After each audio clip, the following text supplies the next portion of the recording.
Assalamualaikum warahmatullahi wabarakatuh. Kami dari kelompok 9 kelas 6D akan mempresentasikan mengenai retorika dalam dakwah. Anggota kelompok 9 kelas 6D sendiri terdiri dari Ataya Sasabila dan Alma Lutfiana. Baik, langsung saja kita menuju ke pembahasan. Sebelumnya, perkenalkan, saya Ataya Sasabila.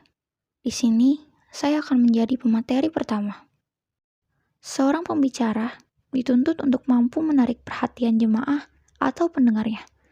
Walter Fisher menyatakan bahwasannya setiap komunikasi adalah bentuk dari cerita atau storytelling.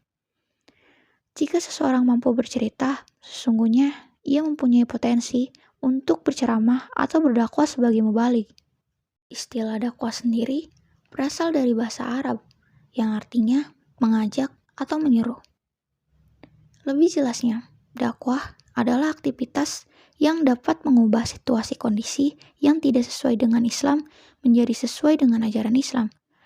Berdasarkan definisi tersebut, retorika dakwah adalah keterampilan menyampaikan ajaran Islam secara lisan untuk memberikan pemahaman yang benar kepada kaum muslim, agar mereka dapat dengan mudah menerima seruan dakwah Islam. Nah, apa sih hubungan antara dakwah dengan retorika? Lalu, seberapa pentingkah retorika dalam dakwah? Keberhasilan dakwah sangat dipengaruhi kemampuan komunikasi antara sang mubalik atau khotib dengan jemaah yang menjadi objek dakwah.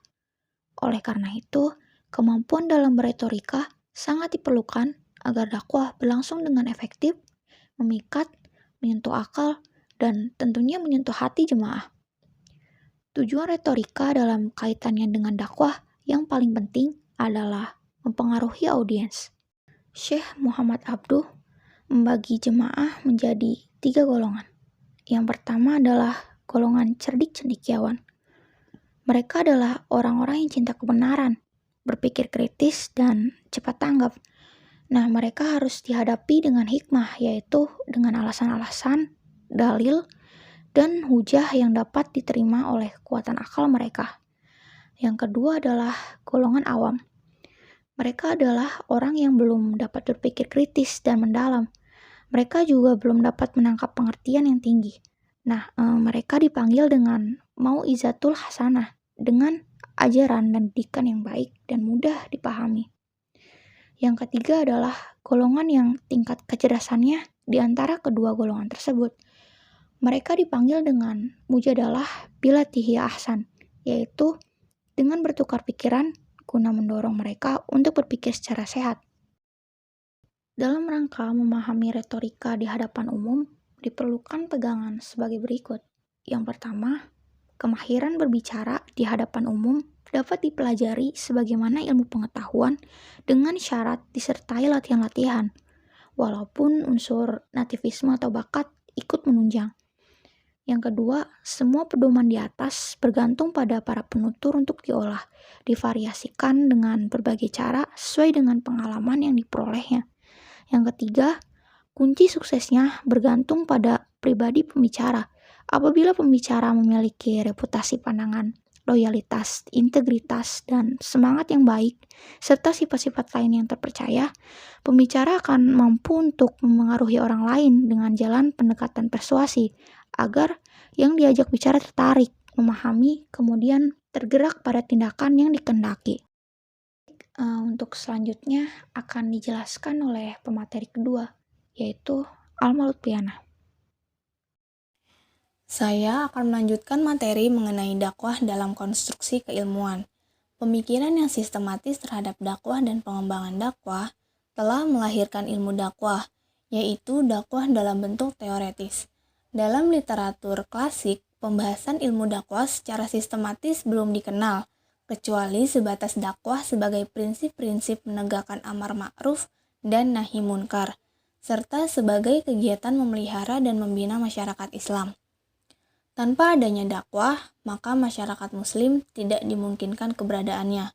Dengan demikian, dakwah merupakan pergerakan yang berfungsi mentransformasikan Islam sebagai ajaran menjadi kenyataan tata masyarakat dan peradabannya, yang mendasarkan pada pandangan dunia Islam yang bersumber pada Al-Quran dan As-Sunnah. Secara substansial, dakwah Islam dapat dipandang dari dua sisi. Pertama, dakwah sebagai ilmu, dan kedua, dakwah sebagai aktivitas.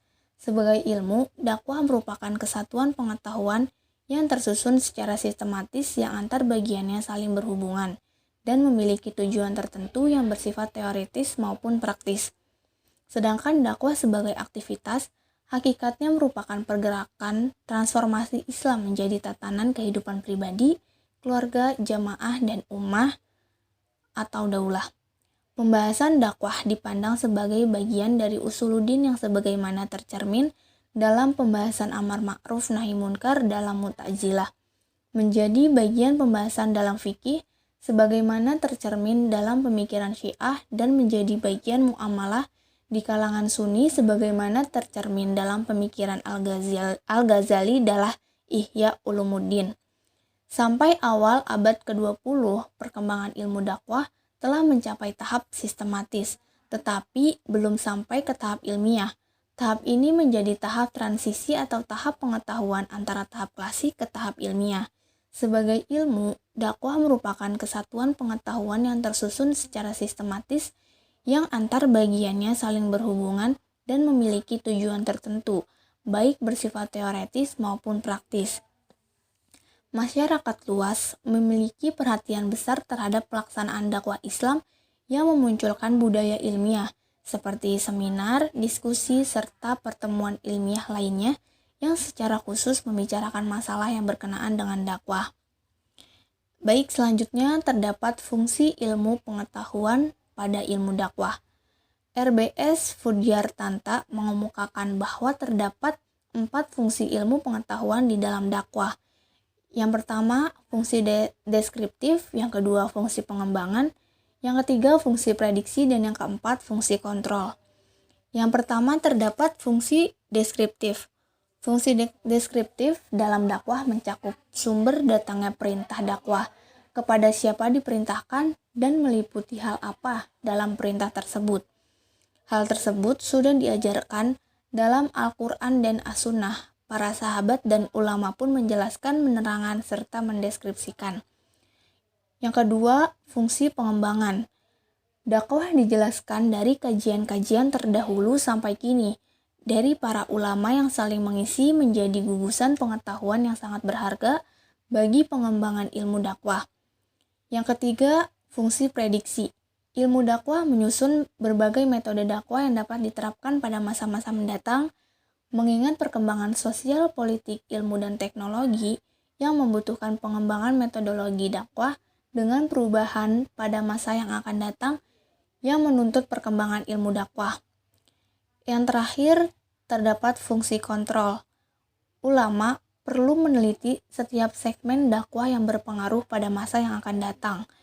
Jika ada pengaruh baik, segmen dakwah dapat terus dikembangkan. Sebaliknya, jika diyakini dapat berakibat buruk, segmen dakwah terdapat. Sekian yang dapat kami sampaikan. Kurang lebihnya mohon maaf. Wassalamualaikum warahmatullahi wabarakatuh.